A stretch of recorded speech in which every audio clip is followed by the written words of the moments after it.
53,196 కోట్ల రూపాయలు ప్రతిపాదించడం జరిగింది. ఈ కేటాయింపు ఒక ప్రాథమిక అంచనా ప్రకారం మాత్రమే చేయటం జరిగింది. హామీలకు సంబంధించిన విధి విధానాలను రూపొందించే పని ఇంకా కొనసాగుతున్నందున అది పూర్తయిన వెంటనే అమలుకు అవసరమైన పూర్తి నిధులు కేటాయిస్తాం.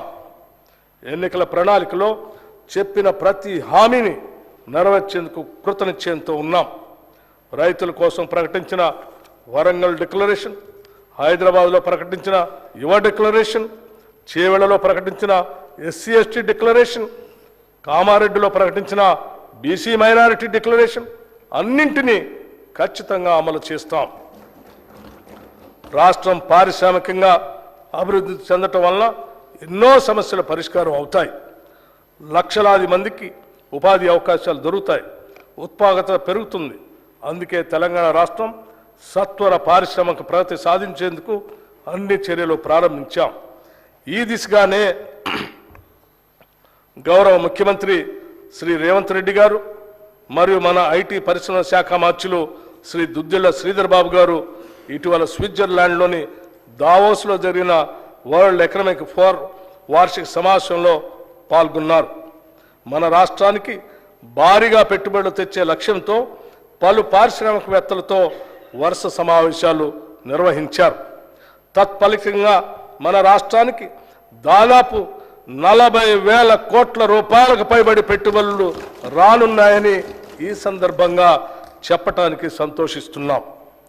తెలంగాణ ప్రభుత్వం అనుసరించబోయే విధానాలను ప్రఖ్యాత పారిశ్రామికవేత్తలు ప్రశంసించిన విషయాన్ని కూడా ఈ సందర్భంగా మీకు తెలియజేస్తున్నాం.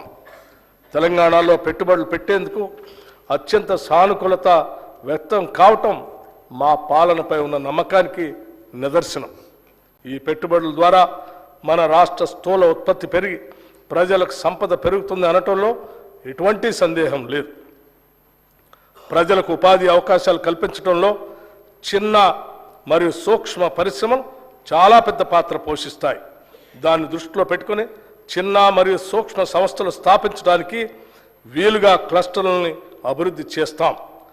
రాష్ట్ర నిధులతో పాటు కేంద్ర ప్రభుత్వ micro small enterprises cluster development programme పథకం ద్వారా కూడా దీనికి అవసరమైన నిధులు సమీకరిస్తాం. రాష్ట్ర నిధులతో పాటు పిఎం మిత్ర నిధుల్ని వినియోగించుకొని కాకతీయ మెగా టెక్స్టైల్ పార్క్ని మరింతగా అభివృద్ధి పరుస్తాం. ప్రభుత్వం తరఫున 2 లెదర్ పార్కులను కూడా ఏర్పాటు చేయబోతున్నాం. పారిశ్రామిక అభివృద్ధి అనేది ఒక చోట కేంద్రీకృతం అయినప్పుడు ప్రాంతీయ ఆర్థిక అసమానతలు తలెత్తుతాయి. ఇది దృష్టిలో పెట్టుకొని రాష్ట్ర నలుమూలలు అభివృద్ధి చెందడానికి ఫార్మా క్లస్టర్లను ఏర్పాటు చేయడానికి నిర్ణయించాం. ఈ క్లస్టర్ల ఏర్పాటులో భూసేకరణ జరిగేటప్పుడు ప్రజల ఇళ్లకు ఆస్తులకు నష్టం వాటిల్లకుండా వాటి నివాస స్థలాలకి దూరంగా ఏర్పాటు చేయటం జరుగుతుంది.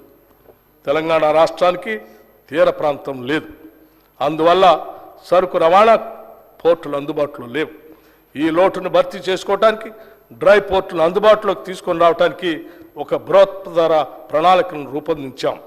డ్రై పోర్టులు ఏర్పాటు చేయడం ద్వారా సరుకు రవాణా ఖర్చులు గణనీయంగా తగ్గుతాయి. మన ఉత్పత్తులని సులభంగా ఎగుమతి చేసుకునే సౌకర్యం మన రాష్ట్ర పారిశ్రామిక రంగానికి అందించబోతున్నాం. ఈ బడ్జెట్లో పరిశ్రమల శాఖకి 2,543 కోట్ల రూపాయలు ప్రతిపాదిస్తున్నాం.